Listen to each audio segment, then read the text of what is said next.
Aujourd'hui, on va parler front-end et React.js. Je vais essayer de repasser sur les features essentielles d'une application front-end et avec quels outils de l'écosystème React tu peux les réaliser simplement. Que tu sois développeur du coup front-end ou full stack, si jamais tu as choisi React.js comme outil, alors cette vidéo est faite pour toi. Roulez!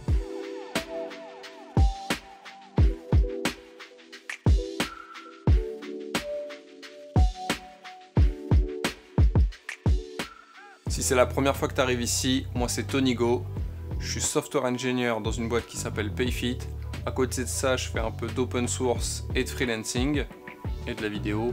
Et sur cette chaîne, je te raconte mon aventure dans la programmation. À côté de ça, sur cette chaîne, je te propose des formats comme Let Me Hack Better, dans lesquels je vais rencontrer des experts dans différents domaines qui vont devenir mon mentor le temps d'une session de live coding. Et du coup, tu peux en profiter également. Il y a déjà 3 épisodes qui sont sortis. Je te mets le lien plus haut si ça t'intéresse. Donc du coup, si c'est un univers qui te parle et que comme moi, tu as envie de devenir un meilleur développeur, alors je t'invite à cliquer sur la cloche et à t'abonner. Du coup, je te propose 6 features front-end qu'il est indispensable de connaître en tant que développeur et qui, à partir du moment où tu vas savoir les faire, tu vas pouvoir gérer 90% des cas. Du coup, la première feature, qui va sûrement vous faire rire, eh ben, c'est le style de ton application, ce qui n'est pas vraiment une feature, c'est un peu étrange. Quand tu vas commencer à te former, il faut évidemment que tu saches faire du CSS, mais le temps que tu t'aguerrisses là-dessus, il faut quand même que tu puisses produire aussi. Et donc pour ça, je t'invite à utiliser une librairie de components. Sur React, moi celle que j'ai le plus utilisée s'appelle Ant Design. Je vous la recommande, il y a vraiment tout ce que tu peux imaginer, et si avec ça tu n'arrives pas à te débrouiller, c'est qu'il y a un problème. Potentiellement, ce que tu vas devoir essayer de faire à chaque fois que tu vas faire des components, c'est vérifier que tu arrives à être responsive, même si c'est pas forcément demandé. C'est toujours agréable, une fois que l'app elle est ouverte sur un smartphone, que tout ne soit pas tordu. Alors il y a des cas où c'est pas possible, mais il y a des cas où c'est possible, donc quand c'est possible, essaie de le faire. Il faut que dans ton UI aussi, on ait cette notion de lazy, c'est-à-dire qu'à partir du moment où il y a un call API qui va se faire, on voit l'app qui est en train de charger et que l'utilisateur comprenne qu'il est en train de se passer quelque chose, qu'il n'essaie pas de cliquer n'importe où, qu'il ait assez d'informations en fait pour pouvoir attendre.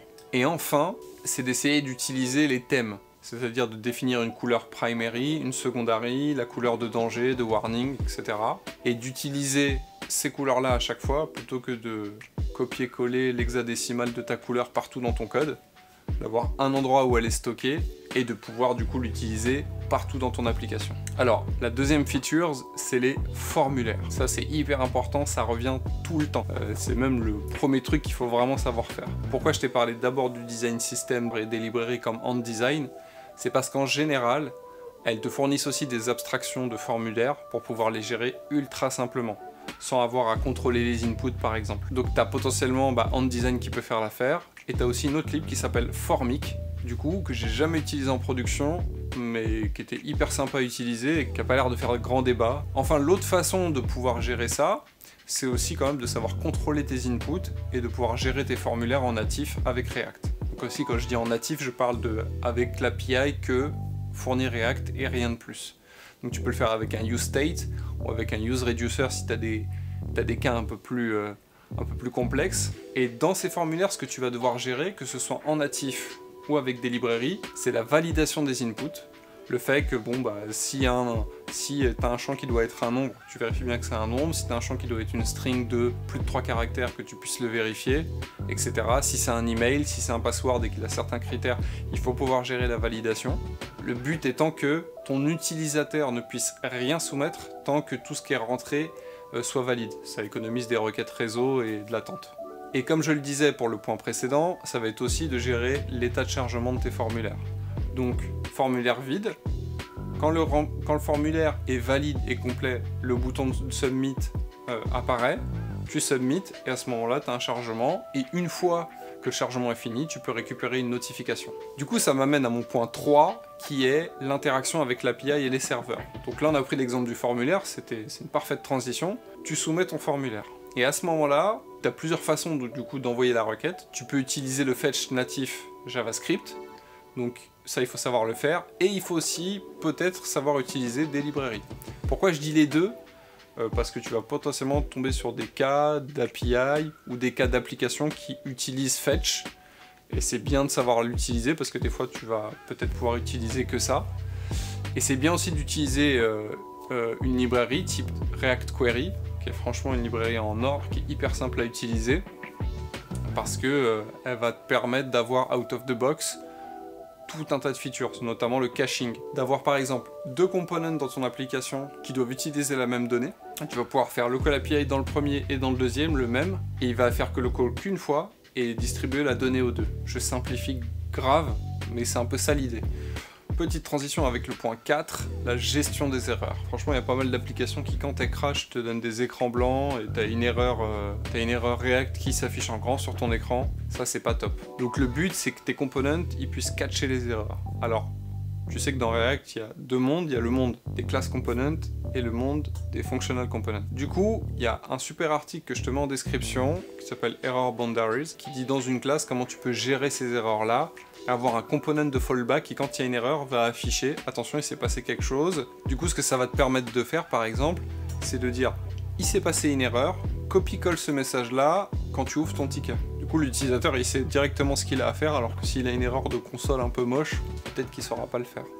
Côté Functional Component, il y a une petite librairie que je te mets aussi en description, qui s'appelle React Error Boundary. Je ne l'ai jamais testé, mais l'API a l'air ultra simple. Et les développeurs qui contribuent là-dessus sont largement reconnus par la communauté, donc tu peux y aller les yeux fermés. Point numéro 5, c'est la gestion des listes. Effectivement, des fois, tu vas devoir afficher des tonnes d'éléments que te renvoie ton API. Tu vas sûrement faire une infinite scroll, c'est-à-dire qu'à chaque fois que tu scrolls, quand tu arrives au bas de ta liste, ça va fetcher la prochaine page, et ça va tout de suite populate ton contenu en bas, etc. Du coup, tu vas te retrouver avec des listes assez fat. Si tu sais que potentiellement tu peux avoir une liste avec, je sais pas, des dizaines de milliers d'éléments, par exemple une appli de chat où tu vas remonter toutes tes conversations, ça peut charger le DOM assez rapidement avec des images, des gros trucs. Je te conseille d'utiliser ce qu'on appelle une virtual list. En fait, c'est une liste qui va charger dans le DOM quasiment que ce qui apparaît à l'écran. Donc en gros, si on prend une analogie, imaginez que l'écran ici, ce soit ma liste, tu as 10 éléments qui apparaissent, peut-être t'en as 2 autres qui sont cachés en bas, 2 autres qui sont cachés en haut, mais au fur et à mesure que tu vas scroller, les éléments du bas vont se supprimer, les éléments du haut vont se rajouter. Ce qui fait que si ta hauteur elle peut prendre que 10 éléments et que tu as un offset de 2, ça te fait 10 éléments, 2 en haut, 2 en bas, ça fait 14 éléments en tout.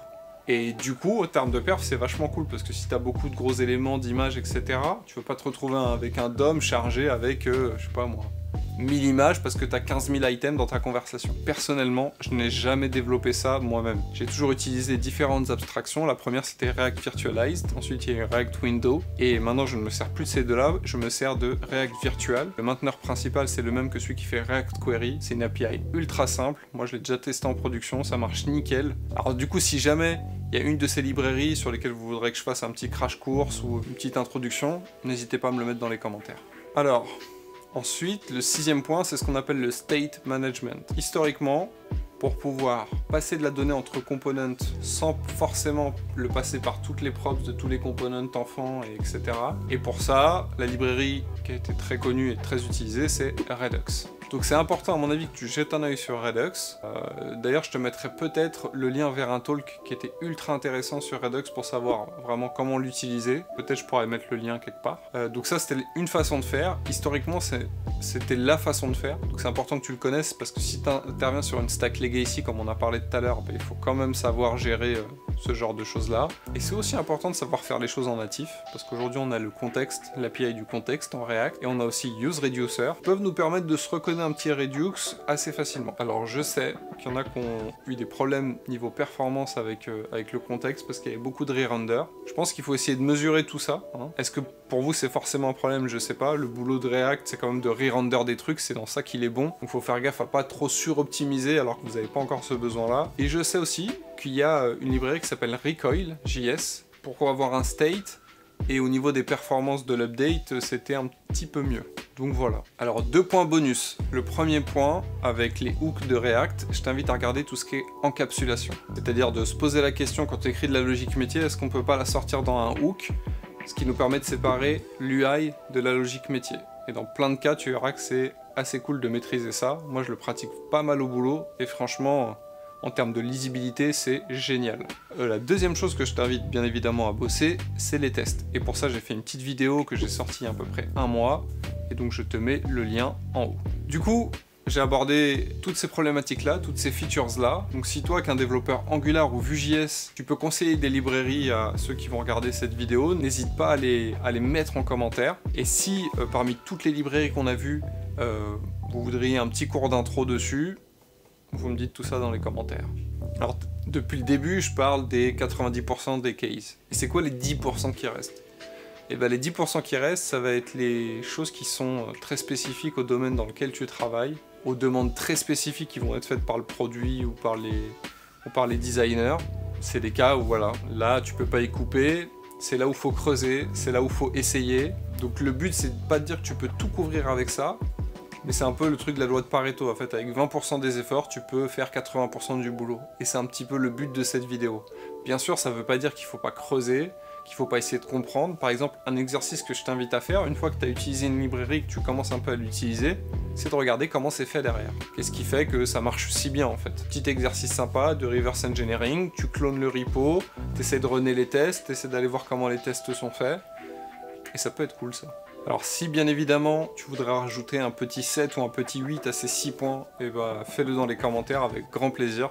Je prépare actuellement le prochain épisode de Let Me Hack Better qui devrait arriver du coup le mois prochain. Donc si ça t'intéresse, je t'invite à t'abonner, à cliquer sur la cloche pour avoir l'information dès que la vidéo sera prête. Sinon je te souhaite de passer une agréable semaine, je te dis à dans 15 jours et prends soin de toi. Tchuss.